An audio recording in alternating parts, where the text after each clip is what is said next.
नमस्कार मित्रांनो, आज आपण पाहणार आहोत संप्रेषण अर्थात कम्युनिकेशन या घटकावर महाराष्ट्र सेट या परीक्षेमध्ये 2013 ते 2016 या दरम्यान विचारले गेलेले प्रिव्हियस इयर क्वेश्चन्स. सुरुवात करूया आपण. प्रश्न क्रमांक 1. खालीलपैकी संज्ञापनाच्या कोणत्या प्रकारात प्रेषक व ग्राहक फारच क्वचित एकाच स्थळ काळात एकमेकांसोबत असतात आणि एकमेकांसोबत संदेशाची देवाणघेवाण लक्षणीयरित्या करीत असतात? पर्याय क्रमांक 1 2 व्यक्तींमधील संवाद, पर्याय क्रमांक बी गट संज्ञापन, पर्याय क्रमांक सी जनसंज्ञापन आणि पर्याय क्रमांक डी सशब्द संज्ञापन. याचं योग्य उत्तर आहे पर्याय क्रमांक सी जनसंज्ञापन. Next question.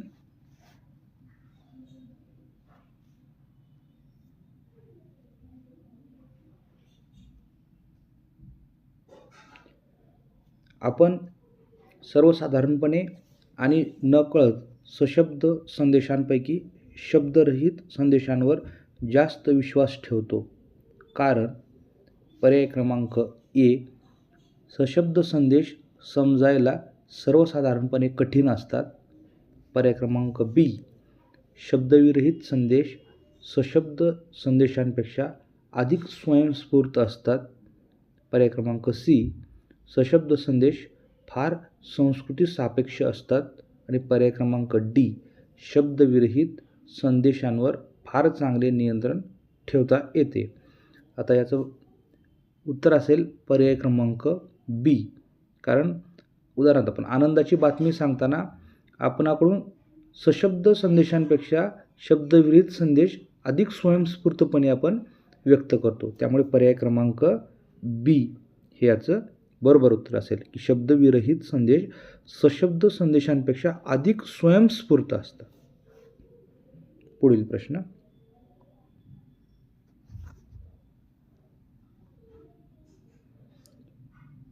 प्रश्न क्रमांक 3. खालीलपैकी कोणत्या गोष्टी निशब्द संज्ञापनांची उदाहरणे आहेत? हुंकार, इमोटिकॉन, पत्र आणि उसासा. आता यात प्रश्न विचारला याने की निशब्द संज्ञापनाची उदाहरणे कोणती आहेत. आता त्यामध्ये पत्र जे आहे ते शाब्दिक संज्ञापनातील, त्यामुळे पर्याय क्रमांक 3 हे ज्या पर्यायामध्ये नसेल हे त्याचं योग्य उत्तर असेल. म्हणजेच उत्तर काय असेल? पर्याय क्रमांक 1, 2 आणि 4 असा कोणता पर्याय आहे? पर्याय क्रमांक डी. फक्त 1, 2 आणि 4 सत्य आहेत, कारण पत्र जे आहे हे शाब्दिक संज्ञापनामध्ये येईल आणि बाकीचे आहेत ते निशब्द संज्ञापनाची उदाहरणे आहेत. पुढील प्रश्न पाहू आपण.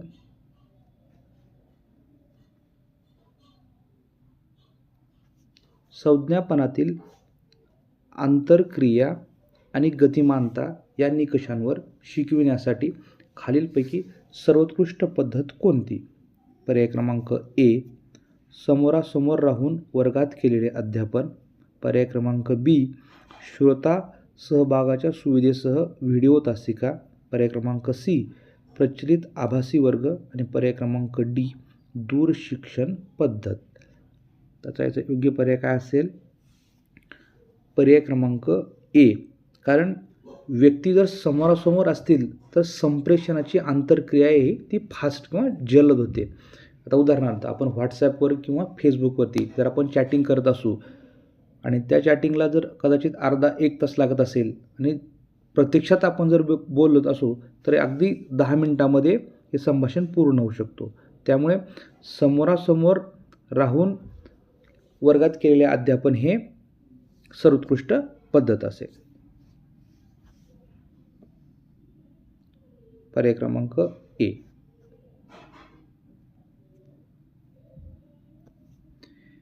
पुढील प्रश्न पाहू.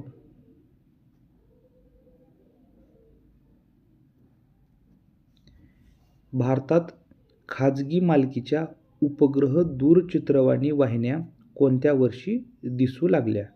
पर्याय क्रमांक ए 1982, पर्याय क्रमांक बी 1985, पर्याय क्रमांक सी 1991 आणि पर्याय क्रमांक डी 1995. तर याचं योग्य उत्तर आहे पर्याय क्रमांक सी 1991. कारण भारतात खाजगी मालकीच्या उपग्रह दूरचित्रवाहिन्या ह्या 1991 या वर्षापासून दिसू लागल्या. Next question.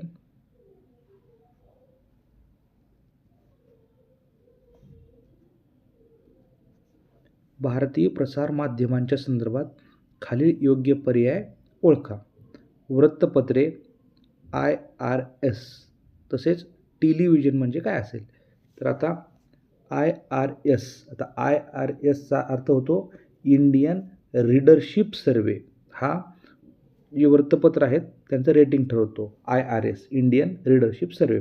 तसं टेलिव्हिजनसाठी काय असेल? टी व्हीसाठी पर्याय क्रमांक ए TRP, पर्याय क्रमांक बी TPR, पर्याय क्रमांक सी TVN आणि पर्याय क्रमांक डी TAE. त्याचं उत्तर असेल पर्याय क्रमांक 1. काय आहे पर्याय क्रमांक 1? TRP. तर TRPचा अर्थ काय होतो? Television rating points. त्यामुळे पर्याय क्रमांक 1 हे याचं योग्य उत्तर आहे. पुढील प्रश्न पाहू. आता या 6 प्रश्नाचे हे उत्तर आहेत. हा त्याचा स्क्रीनशॉट घ्या.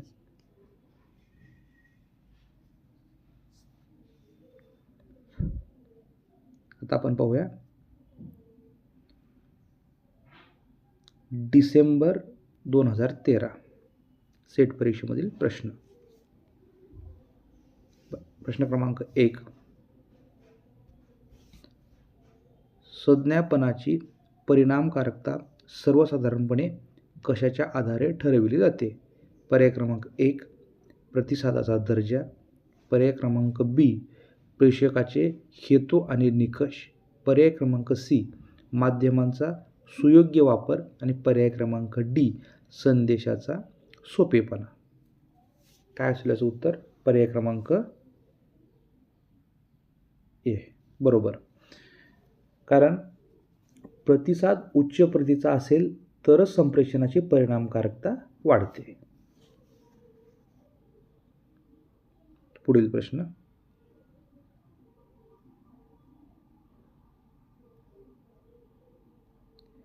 पुढीलपैकी कोणती जोडी चुकीची आहे? पर्याय क्रमांक ए दूरचित्रवाणी म्हणजे TRP, वृत्तपत्र, रॅम, वेबसाईट, हिट्स आणि पर्याय क्रमांक डी चित्रपट बॉक्स ऑफिस. तर चुकीची जोडी कोणती असेल? पर्याय क्रमांक बी वृत्तपत्रे, रॅम. याचा काही संबंध नाही. पुढील प्रश्न.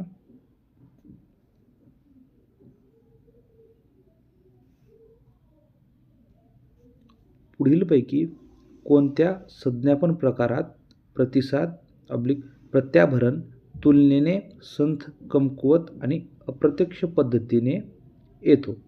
पर्याय क्रमांक ए 2 व्यक्तींमधील संवाद, पर्याय क्रमांक बी गटसंज्ञापन, पर्याय क्रमांक सी जनसंज्ञापन आणि पर्याय क्रमांक डी निशब्द संज्ञापन.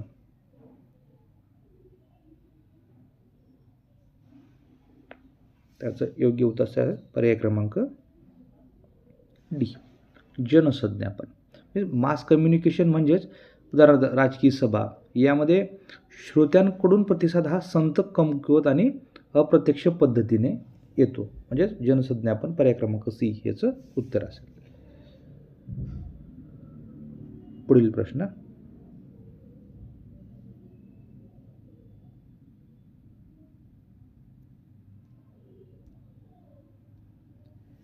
पुढीलपैकी योग्य जोडी किंवा जोड्या निवडा. मानसिक अडथळा प्रतीक, सांस्कृतिक अडथळा, निवडक श्रवण आणि तांत्रिक अडथळा, आवाजातील अडथळा. तर याचं उत्तर काय असेल? केवळ 3. तांत्रिक अडथळा हा आवाजातील अडथळा, म्हणजेच पर्याय क्रमांक सी. उदाहरणार्थ, मोबाईलवर बोलताना आवाजातील अडथळा हा तांत्रिक अडथळा आहे. पुढील प्रश्न.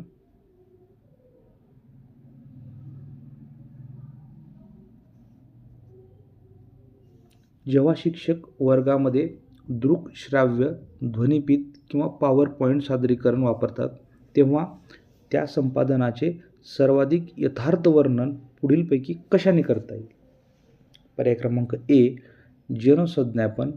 पर्याय क्रमांक बी, तंत्रज्ञानात्मक संज्ञापन. पर्याय क्रमांक सी, दृकसंज्ञापन.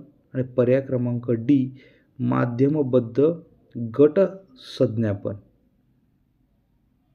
त्याचं उत्तर असेल पर्याय क्रमांक डी, माध्यमबद्ध गट संज्ञापन. पुढील प्रश्न.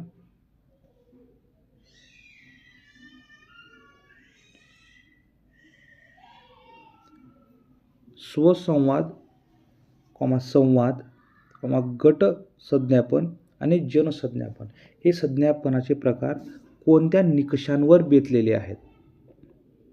पर्याय क्रमांक ए, संज्ञापनासाठी वापरलेले माध्यम. पर्याय क्रमांक बी, सहभागी घटकांमधील संदेशाचे स्वरूप. पर्याय क्रमांक सी, संज्ञापनामध्ये सहभागी झालेल्या व्यक्तींची संख्या. आणि पर्याय क्रमांक डी, संज्ञापनाचा सामाजिक संदर्भ. तर याचं उत्तर आहे पर्याय क्रमांक सी, संज्ञापनामध्ये सहभागी झालेल्या व्यक्तींची संख्या. त्या ही प्रश्नाची ही उत्तरे आहेत.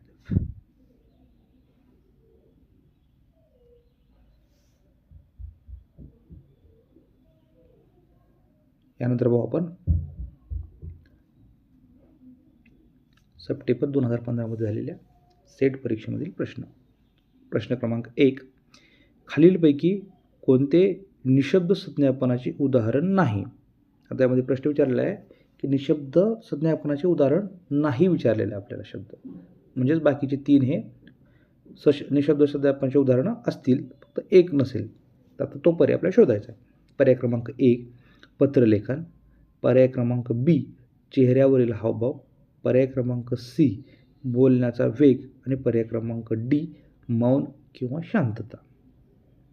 तर याचं उत्तर असेल पर्याय क्रमांक ए, हे निशब्द संज्ञापनाचे उदाहरण नाही, कारण पत्रलेखनमध्ये आपण शब्द लिहितो. हे सशब्द संज्ञापनाचे उदाहरण आहे पर्याय क्रमांक ए. त्यामुळे इतर जे आहेत ते पर्याय नसतील. पर्याय क्रमांक ए याचं उत्तर असेल. पुढील प्रश्न.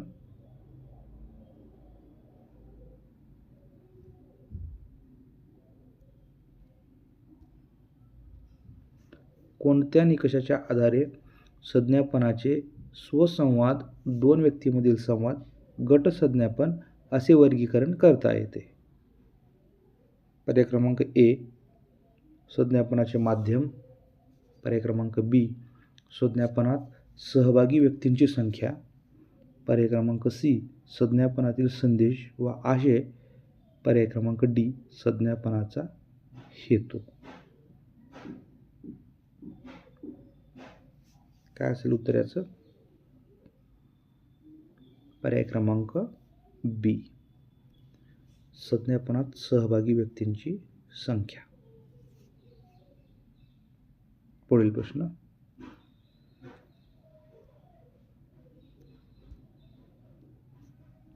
वृत्तवाहिन्यांच्या संदर्भात ब्रेकिंग न्यूज या संज्ञेचे खालीलपैकी सर्वात योग्य वर्णन कोणते? पर्याय क्रमांक ए, मुख्यत्वे धक्कादायक व हिंसक घटनेची संबंधित बातमी. पर्याय क्रमांक बी, मुख्यत्वे छुप्या कॅमेऱ्याने टिपलेल्या घटनेची संबंधित माहिती. पर्याय क्रमांक सी, नुकत्याच कळलेल्या महत्त्वाच्या घटनेशी संबंधित छोटी आणि विकसनशील बातमी. पर्याय क्रमांक डी, राजकीय भ्रष्टाचाराच्या शोध व चौकशीवर आधारित अचूक बातमी. त्याचं उत्तर असेल पर्याय क्रमांक सी, नुकत्याच कळलेल्या महत्त्वाच्या घटनेशी संबंधित छोटी आणि विकसनशील बातमी, म्हणजेच आपण काय म्हणतो त्याला ब्रेकिंग न्यूज. पुढील प्रश्न,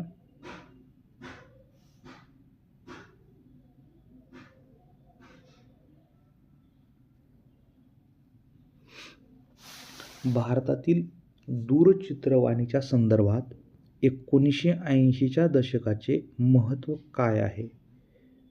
पर्याय क्रमांक ए, भारतात दूरचित्रवाणी प्रक्षेपणाची सुरुवात. पर्याय क्रमांक बी, भारतात दूरचित्रवाणी प्रक्षेपणासाठी DTH सेवेची सुरुवात. पर्याय क्रमांक सी, दूरदर्शनच्या जाळ्याचा वेगाने विस्तार. आणि पर्याय क्रमांक डी, खाजगी दूरचित्रवाणी वाहिन्यांना भारतात परवानगी. त्याचं उत्तर असेल पर्याय क्रमांक सी, दूरदर्शनच्या जाळ्याचा वेगाने विस्तार. कारण भारतात रंगीत टीव्हीची सुरुवात ही 15 ऑगस्ट 1982ला पंतप्रधान इंदिरा गांधी यांच्या भाषणाने झालेली होती. म्हणजेच पर्याय क्रमांक सी हे याचं उत्तर असेल, दूरदर्शनच्या जाळ्याचा वेगाने विस्तार. पुढील प्रश्न पाहू.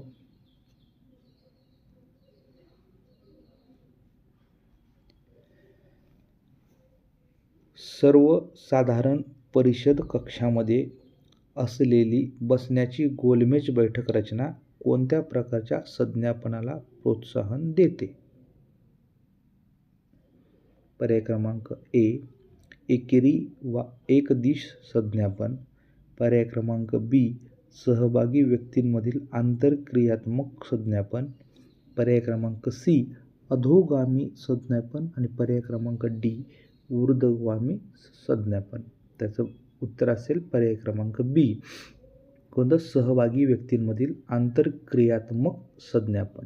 कारण सर्व व्यक्ती एकमेकाला पाहू शकतात आणि संप्रेषण हे आंतरक्रियात्मक होईल. त्यामुळे पर्याय क्रमांक बी हे याचं बरोबर उत्तर असेल. पुढील प्रश्न,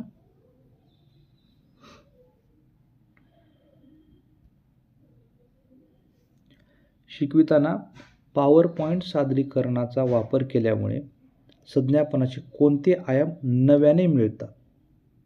पर्याय क्रमांक ए, फक्त दृश्य.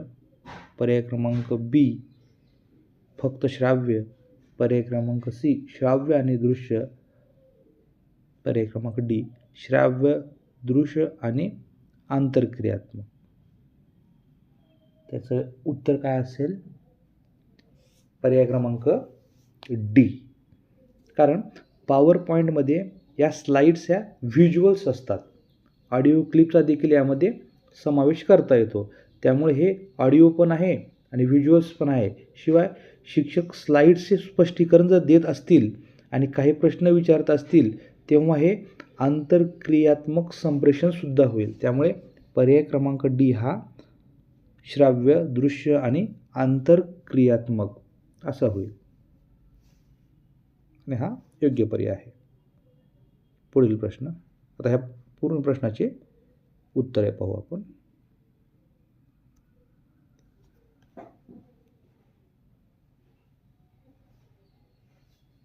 पुढील प्रश्न, आता हे आहे सेट परीक्षा मे 2016.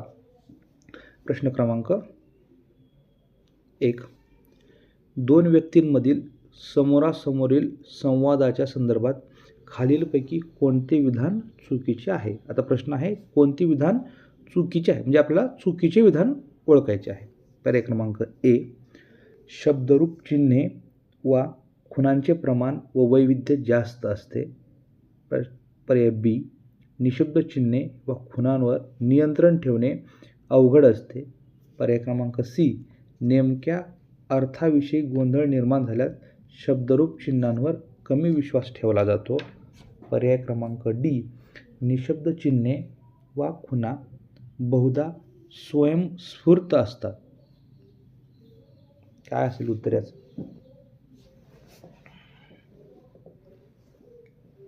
पर्याय क्रमांक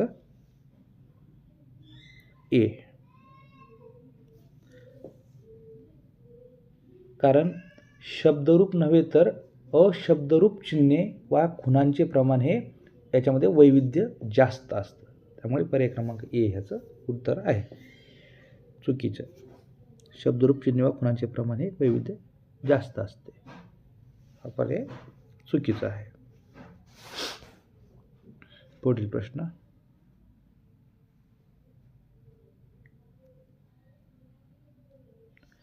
खालीलपैकी कोणत्या संज्ञापन प्रकारात वेगवान, लक्षणीय आणि विश्वासार्ह प्रतिसाद प्रत्याभरण मिळण्याची क्षमता सर्वाधिक असते? पर्याय क्रमांक ए जन संज्ञापन, पर्याय क्रमांक बी गट संज्ञापन, पर्याय क्रमांक सी दोन व्यक्तींमधील संज्ञापन अर्थात आपण त्याला संवाद म्हणतो, आणि पर्याय क्रमांक डी दोन गटांमधील संज्ञापन. तर प्रश्न काय विचारलेला आहे? सर्वात जलद प्रत्याभरण मिळण्याची क्षमता सर्वाधिक असणारा पर्याय कोणता आहे? तर याचं उत्तर असेल पर्याय क्रमांक सी दोन व्यक्तींमधील संज्ञापन.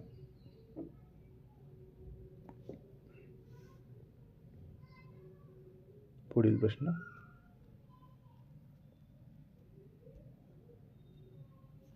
प्रसारमाध्यमे व बाजारपेठेतील त्यांच्या कामगिरीचा निर्देशक यांची खालीलपैकी कोणती जोडी चूक आहे? तर यात पण विचारले आपल्याला चुकीची जोडी ओळखायची. बाकीच्या 3 जोड्या ह्या बरोबर आहेत, एक जोडी ही चुकीची आहे. वृत्तपत्रे वितरण सर्क्युलेशन, चित्रपट बॉक्स ऑफिस, पर्याय क्रमांक सी दूरचित्रवाणी TVT, आणि पर्याय क्रमांक डी रेडिओ ROD. आता TVT दूरचित्रवाणीचं जे आहे ते त्याला TVTला आपण तो television viewership in thousands TVT. त्यातलं आपल्याला चुकीची जोडी ओळखायची आहे. पर्याय क्रमांक डी रेडिओ ROD. पुढील प्रश्न.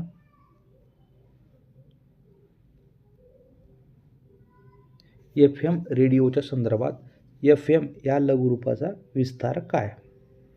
पर्याय क्रमांक ए फ्रिक्वेन्सी मॅनिप्युलेशन, पर्याय क्रमांक बी फ्रिक्वेन्सी मॉड्युलेशन, पर्याय क्रमांक सी फायडॅलिटी मॉडिफायर, आणि पर्याय क्रमांक डी फायडॅलिटी मॉड्युलेशन. आता FMचा लघुरूपाचा विस्तार काय होतो? FMचा पर्याय क्रमांक बी होईल फ्रिक्वेन्सी मॉड्युलेशन.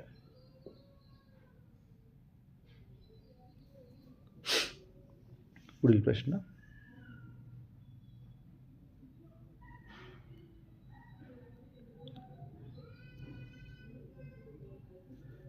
एक सर्वसाधारण वर्गामध्ये मुले शिक्षकाकडे तोंड करून बसलेली असतात. अशा प्रकारच्या बैठक रचनेमुळे कोणत्या प्रकारच्या संज्ञापनाला प्रोत्साहन मिळते? पर्याय क्रमांक ए विद्यार्थ्याचे एकमेकांमधील संभाषण वाढते व सोपे होते, पर्याय क्रमांक बी शिक्षकांना संज्ञापन प्रक्रियेवर नियंत्रण ठेवण्याचा जास्त अधिकार मिळतो, पर्याय क्रमांक सी शिक्षक व विद्यार्थ्यांना संज्ञापनाबाबत समान अधिकार मिळतात, आणि पर्याय क्रमांक डी बहुदिश संभाषणाला चालना मिळते. तर काय असेल याचं उत्तर? पर्याय क्रमांक बी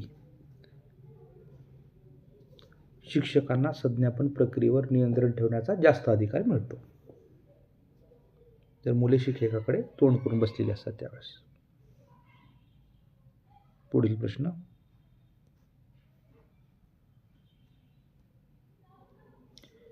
एखाद्या शिक्षकाच्या दृष्टीने वर्गातील शिकविण्याच्या संदर्भात प्रतिसाद व प्रत्याभरण मिळण्याचे सर्वात सोपे व जलद असे स्रोत कोणते?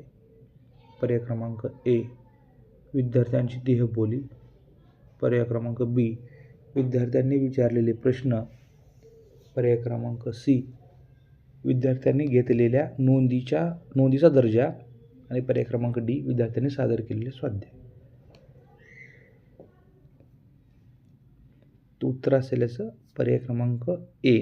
काय असेल, शिक्षक जर प्रभावपणे शिकवत असेल तर विद्यार्थ्यांच्या चेहऱ्यावरील हावभाव, बसण्याची पद्धत, लक्षपूर्वक ऐकण्याची मनस्थिती या सर्व बाबी म्हणजेच विद्यार्थ्यांची देहबोली ही शिक्षकाला अतिशय सोपे व जलदरित्या प्रत्याभरण मिळण्याचे साधन आहे. त्यामुळे पर्याय क्रमांक ए विद्यार्थ्यांची देहबोली की त्यावेळेस प्रत्याभरण हे सर्वात जलद व सोपे होते. आता याची उत्तरे पाहू आपण.